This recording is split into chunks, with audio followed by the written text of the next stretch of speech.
Ik zie aan Emmers, hoe kijk je terug op deze wedstrijd? Ik vind het heel zuur, want we wisten wat ze gingen doen, vrij snel de lange bal hanteren. En we hadden er een plan voor, we hebben de kansen gehad en dat moeten we gewoon afmaken. Zeker in de eerste helft hebben jullie een aantal mogelijkheden gehad. Ja zeker, we hebben genoeg kansen gehad, waaronder ik ook zelf. Moeten we gewoon afmaken, want dit is echt gewoon punten verliezen. Heel veel goede momenten kwamen van jouw voet. Ja, ik probeer gewoon mijn best uit mezelf te halen, belangrijk voor het team te zijn.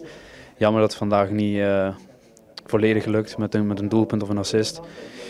Maar ja, daar zijn we allemaal verantwoordelijk voor. We moeten gewoon een goal maken en die punt over de streep trekken. Je speelt nog steeds geen 90 minuten, hoe kan dat? Nee, zeker. Dat is altijd een overleg en het gaat er wel aankomen, dat wel. Maar heeft het nog met blessure te maken of zo? Of ben je gewoon helemaal fit? Er wordt wat voorzichtig gehandeld, maar ik ben nu wel klaar. Ja. Voorzichtig gehandeld vanuit de trainer uit, maar dat zal wel goed komen. Ja, 2 punten, 3 wedstrijden is weinig. Ja, zeker weinig. Vooral als je ziet hoe wij de wedstrijden spelen en vorige week dan Jong Ajax moest ook gewoon winnen.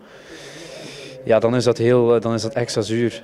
Ja, zeker dat je de laatste 2 wedstrijden, ja, de uitzondering van vandaag natuurlijk, maar de laatste 2 wedstrijden, dan geeft het in de slotfase weg. Ja, dat is wel een dingetje geworden hier. En dat moet er echt uit, wat volwassener worden. De laatste minuten moet gewoon alles dicht.